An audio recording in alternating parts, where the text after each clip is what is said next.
Hitler. I was born on April 20th, 1889. My life was pretty normal for most of it, and I really like to do artwork. So that's why I have a canvas, because I love to paint, and I did that all my life. I was homeless after my mother died, and I didn't do a lot. I tried to get into an art school, but they denied me twice. After that, I was completely homeless. During the time I was homeless, I found one of my major influences, George Brittler von Schnauzer. During my young adulthood, during that time that I was also homeless, I read a lot of newspapers that were anti-capitalist, anti-Marxism, and very nationalist. Yeah. And then during that time while I was homeless, I also stayed in a hostel, and I was in Vienna, and I had a lot of Jewish friends at that time. But then later on in life, I didn't really like them anymore. During World War II, I was living in Munich, and I volunteered to serve in the Bavarian army as an Austrian citizen. I was a dispatch runner on the Western Front. During my service, I liked to keep pursuing my artwork, and I kept my stuff all in a little book. And then this is a map of where I was at, and this is what I did during my life. The map of everything in my life. Also during the war, I had many injuries on my leg and in my back, and I was extremely brave during this war, and I got a couple of medals like this for my bravery. After World War I returned to Munich, which is right here on the map of Germany, and it was there that I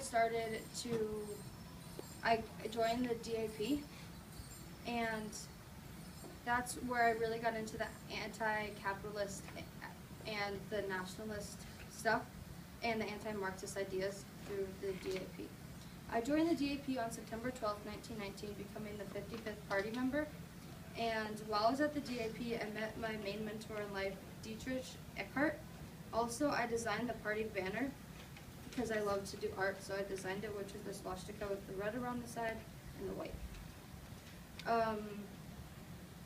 After a mutiny broke out in the DAP, I resigned, and they begged for me to return, so I returned a couple of days later, and as the 3,680th member. In 1923, I was arrested and tried for high treason. I don't really know what was wrong, but I was sentenced to 5 years, but I got out in about a year. While I was in prison, I wrote the book, the work, Mean Camp. Also in prison, I tried to do stuff to make myself more popular. I wanted people to know as much about me and know me as much as possible. Around that time was the Great Depression, and I really liked it because during that time I gained a lot of political power throughout Germany.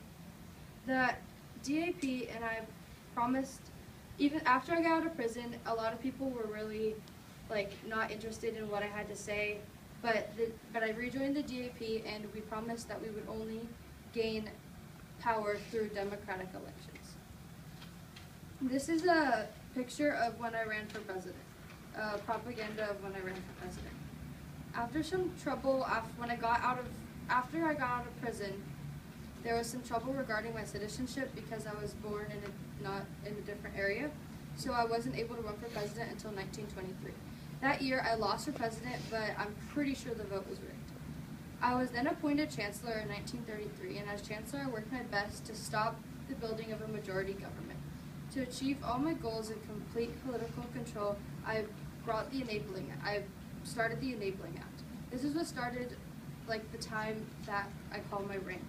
Everyone calls my time a horrible time and terrible and just not really good for the entire world, but I really liked it. I didn't think at all, and they were just wrong. After Hindenburg died, I became the ruler of the government. I had Germany pulled out of the League of Nations and World Disarmament Conference in 1933. For the next couple of years, I did some stuff, but it wasn't really that important. In 1938, I entered Germany into alliance with Japan. Also, at this time, I united Austria and Czechoslovakia, and I conquered Czechoslovakia and Austria and made them a part of Germany. During World War II, the main enemy I saw for Germany was Britain. Not everyone really understands it, but I'm the ruler, so I get to decide. And if they want to go against me, then I'll just kill them.